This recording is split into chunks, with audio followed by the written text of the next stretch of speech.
ನಮಸ್ಕಾರ ನ್ಯೂಸ್ ಬಾಕ್ಸ್ಗೆ ಸ್ವಾಗತ ಸ್ನೇಹಿತರೆ. ಇನ್ನೇನು 1-2 ತಿಂಗಳಲ್ಲಿ ಬಿಗ್ ಬಾಸ್ ಶುರುವಾಗುತ್ತೆ. ಬಿಗ್ ಬಾಸ್ ಸೀಸನ್ 11ಕ್ಕೋಸ್ಕರ ಸಾಕಷ್ಟು ಜನ ಕಾದು ಕುಳಿತಿದ್ದಾರೆ. ಯಾವ ಕಂಟೆಸ್ಟೆಂಟ್ ಬರ್ತಾರೆ, ಯಾವ ಫೀಲ್ಡಿಂದ ಬರ್ತಾರೆ, ಕಾಮಿಡಿ ಆಗಿರ್ಬೋದು ಅಥವಾ ನೆಗೆಟಿವ್ ಕ್ಯಾರೆಕ್ಟರ್ ಆಗಿರ್ಬೋದು, ಸೀರಿಯಲಿಂದ ಆಗಿರ್ಬೋದು ಅಥವಾ ಕಾಮನ್ ಮ್ಯಾನ್ ಬರ್ತಾರಾ, ಹೀಗೆ ಎಲ್ಲ ಪ್ರಶ್ನೆ ಈಗ ಜನರಲ್ಲಿ ಒಂದಷ್ಟು ಕುತೂಹಲವನ್ನು ಮೂಡಿಸಿದೆ. ಮೊದಲ ಕಂಟೆಸ್ಟೆಂಟ್ ಯಾರು? ಸೊ ಇವೆಲ್ಲದರ ನಡುವೆ ಈಗ ಬಿಗ್ ಬಾಸ್ ಸೀಸನ್ 11 ಶುರುವಾಗಬೇಕು ಅಂತಂದರೆ 3 ಧಾರಾವಾಹಿಗಳಿಗೆ ತೆರೆ ಬೀಳುತ್ತೆ. ಅಂದರೆ 3 ಧಾರಾವಾಹಿಗಳು ಅಂತ್ಯ ಆಗುತ್ತೆ. ಹಾಗಾದರೆ ಆ 3 ಧಾರಾವಾಹಿ ಯಾವುದು? ಆ ಲಿಸ್ಟಲ್ಲಿ ನಿಮ್ಮ ನೆಚ್ಚಿನ ಧಾರಾವಾಹಿ ಇದೆಯಾ?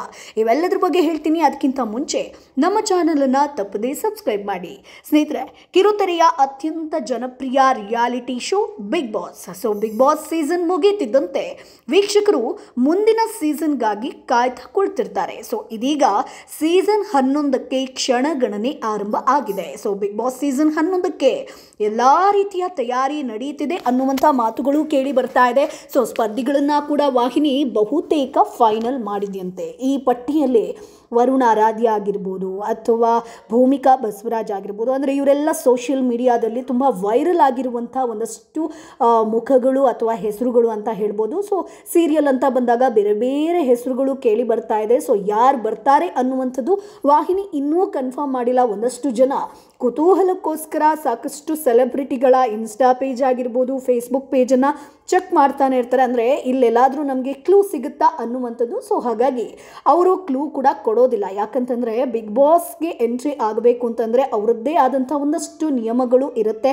ಅದನ್ನು ಆ ಸ್ಪರ್ಧಿಗಳು ಫಾಲೋ ಮಾಡಲೇಬೇಕು, ಸೆಲೆಬ್ರಿಟಿಗಳು ಫಾಲೋ ಮಾಡಲೇಬೇಕು. ಹಾಗಾಗಿ ಯಾರು ಬರ್ತಾರೆ, ಯಾರು ಬರೋದಿಲ್ಲ, ಇವೆಲ್ಲ ಕೂಡ ಇನ್ನು ಮುಂದೆ ಗೊತ್ತಾಗಬೇಕಷ್ಟೇ. ಆದರೆ ಒಂದಷ್ಟು ಜನ ಫೈಂಡ್ ಔಟ್ ಮಾಡ್ತಿದ್ದಾರೆ. ಅಂದರೆ ಕ್ಲೂ ಮೂಲಕ ಅಂತಲ್ಲ, ಒಂದಷ್ಟು ಜನ ಇವ್ರು ಬರಬಹುದು ಅನ್ನುವಂಥದ್ದನ್ನು ಊಹಿಸ್ತಾ ಇದ್ದಾರೆ. ಸೊ ಅದು ಎಷ್ಟರ ಮಟ್ಟಿಗೆ ಸರಿ ಆಗುತ್ತೆ ಅನ್ನೋದನ್ನು ನಾವು ಕಾದು ನೋಡಬೇಕು. ಇನ್ನು ಬಿಗ್ ಬಾಸ್ ಆರಂಭವಾದರೆ ಈಗಾಗಲೇ ಪ್ರಸಾರವಾಗ್ತಿರುವಂಥ ಧಾರಾವಾಹಿಗಳ ಪ್ರಸಾರಕ್ಕೆ ತೆರೆ ಬೀಳೋದಂತೂ ಸತ್ಯ ಸ್ನೇಹಿತರೆ. ಅಂದರೆ ಈ ಬಾರಿ ಕೂಡ 3 ಧಾರಾವಾಹಿಗಳು ಮುಕ್ತಾಯ ಆಗಲಿದೆ ಅನ್ನುವಂಥ ಮಾತುಗಳು ಇದೆ. ಅಂದರೆ ಆ ಒಂದು ಸ್ಲಾಟಲ್ಲಿ ಬಿಗ್ ಬಾಸ್ ಪ್ರಸಾರ ಆಗಬೇಕು ಅಂತಂದರೆ 3 ಧಾರಾವಾಹಿಗಳು ಅಂತ್ಯ ಆಗಲೇಬೇಕು. ಎಲ್ಲವೂ ಕೂಡ ಅರ್ಧ ಗಂಟೆ ಧಾರಾವಾಹಿ ಆಗಿರೋದ್ರಿಂದ ಬಿಗ್ ಬಾಸ್ ಶುರುವಾಗುತ್ತೆ ಅಂತಂದರೆ ಧಾರಾವಾಹಿಗಳು ಮುಗಿಲೇಬೇಕು.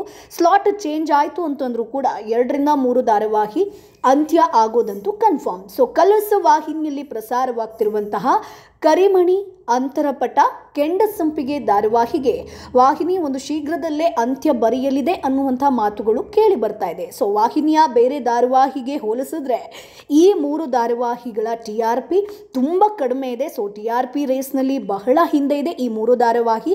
ಈ ಒಂದು ಕಾರಣದಿಂದ ಬಿಗ್ ಬಾಸ್ಗಾಗಿ ಈ ಧಾರಾವಾಹಿಗಳನ್ನೇ ಮುಗಿಸುವಂತೆ ಹೇಳಲಾಗಿದೆಯಂತೆ. ಸೊ ಕಣ್ಣು ಎಲ್ಲವೂ ಕೂಡ ಅಂದ್ಕೊಂಡ್ರೆ, ಆದರೆ ಅಕ್ಟೋಬರ್ನಿಂದ ಬಿಗ್ ಬಾಸ್ ಆರಂಭ ಆಗುತ್ತೆ. ಅಂದರೆ ಎಲ್ಲವೂ ಕೂಡ ಸರಿಯಾಗಿದ್ರೆ, ಬಿಗ್ ಬಾಸ್ ಫೈನಲೈಸ್ ಆಯಿತು ಅಂತಂದರೆ, ಮನೆ ನಿರ್ಮಾಣ ಆಗಿರ್ಬೋದು ಅಥವಾ ಅವ್ರದ್ದು ಏನೆಲ್ಲ ರೆಡಿ ಆಗಿದ್ದರೆ ನೆಕ್ಸ್ಟ್ ಅಕ್ಟೋಬರ್ನಲ್ಲಿ ಈ ಒಂದು ಬಿಗ್ ಬಾಸ್ 11 ಶುರುವಾಗುತ್ತೆ.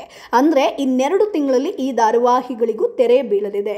ಸೊ ಸಡನ್ ಆಗಿ ಎಂಡ್ ಮಾಡ್ತಾರಾ ಅಥವಾ ಯಾವುದೋ ಒಂದು ಎಂಡಿಂಗನ್ನು ಕೊಟ್ಟು ಎಂಡ್ ಮಾಡ್ತಾರಾ? ಸೊ ಕ್ಲೈಮ್ಯಾಕ್ಸ್ ಇರುತ್ತಾ? ಯಾಕಂತಂದರೆ ಅಂತರಪಟ ಆಗಿರ್ಬೋದು, ಕರಿಮಣಿ ಆಗಿರ್ಬೋದು ಅಥವಾ ಕೆಂಡಸಂಪಿಗೆ ಧಾರಾವಾಹಿಯನ್ನು ನೋಡುಗರ ಸಂಖ್ಯೆ ತುಂಬ ಕಡಿಮೆ ಆಗ್ತಾ ಇದೆ. ಸೊ ಆ ಒಂದು ಕಾರಣಕ್ಕೋಸ್ಕರ ಈ ಧಾರಾವಾಹಿ ಮುಗಿಬಹುದು ಅನ್ನುವಂಥ ಒಂದಷ್ಟು ಕ್ಲೂಗಳು ಸಿಗ್ತಾ ಇದೆ. ಸೊ ಇನ್ನು ಯಾವ ರೀತಿಯಾಗಿ ಟ್ವಿಸ್ಟ್ ಆ್ಯಂಡ್ ಟರ್ನ್ಸ್ ಇರುತ್ತೆ ಅಥವಾ ಧಾರಾವಾಹಿಯನ್ನು ಮುಕ್ತಾಯಗೊಳಿಸ್ತಾರಾ, ಇವೆಲ್ಲದರ ಬಗ್ಗೆ ಕಾದು ನೋಡಬೇಕು. ಒಟ್ಟಾರೆಯಾಗಿ ನೋಡೋದಾದರೆ ಬಿಗ್ ಬಾಸ್ ಕನ್ನಡ ಸೀಸನ್ 11 ಅಕ್ಟೋಬರ್ನಲ್ಲಿ ಶುರುವಾಗುತ್ತೆ. ಸೊ ಅದರಷ್ಟೊತ್ತಿಗೆ 3 ಧಾರಾವಾಹಿ ಅಂತೂ ಮುಗಿಯೋದು ಕನ್ಫರ್ಮ್. ಯಾಕಂತಂದರೆ ಆ ಬಿಗ್ ಬಾಸ್ಗೆ ಸ್ಲಾಟ್ ಬೇಕಾಗುತ್ತೆ. ಸೊ ಸ್ನೇಹಿತರೆ, ಈ 3 ಧಾರಾವಾಹಿಗಳಲ್ಲಿ ಬಹುತೇಕ ಯಾವ ಧಾರಾವಾಹಿ ಎಂಡ್ ಆಗ್ಬೋದು ಅಥವಾ ಇತರ ಧಾರಾವಾಹಿ ಯಾವುದು ಎಂಡ್ ಆಗ್ಬೋದು ಅದನ್ನು ಕಮೆಂಟ್ ಬಾಕ್ಸ್ ಮೂಲಕ ತಿಳಿಸಿ. ಒಂದಷ್ಟು ಜನ ಭಾಗ್ಯಲಕ್ಷ್ಮಿ ಆಗಿರ್ಬೋದು ಅಥವಾ ಲಕ್ಷ್ಮೀ ಬಾರಮ್ಮ, ಈ 2 ಧಾರಾವಾಹಿಯಲ್ಲಿ ಒಂದು ಮುಗಿಸಿ ಅನ್ನುವಂಥದ್ದನ್ನು ಕೂಡ ಹೇಳ್ತಾ ಇದ್ದಾರೆ. ಸೊ ಹಾಗಾಗಿ ನಿಮ್ಮ ನೆಚ್ಚಿನ ಧಾರಾವಾಹಿ ಯಾವುದು ಅಥವಾ ಯಾವ ಧಾರಾವಾಹಿ ಮುಗಿದ್ರೆ ಒಳ್ಳೆಯದು? ಬಿಗ್ ಬಾಸ್ಗಾಗಿ ನೀವು ಕೂಡ ಕಾಯ್ತಾ ಇದ್ದೀರಾ? ಅದನ್ನು ಕಮೆಂಟ್ ಬಾಕ್ಸ್ನಲ್ಲಿ ತಿಳಿಸಿ. ನಮ್ಮ ಚಾನಲನ್ನು ಸಬ್ಸ್ಕ್ರೈಬ್ ಮಾಡಿ, ಸಪೋರ್ಟ್ ಮಾಡಿ.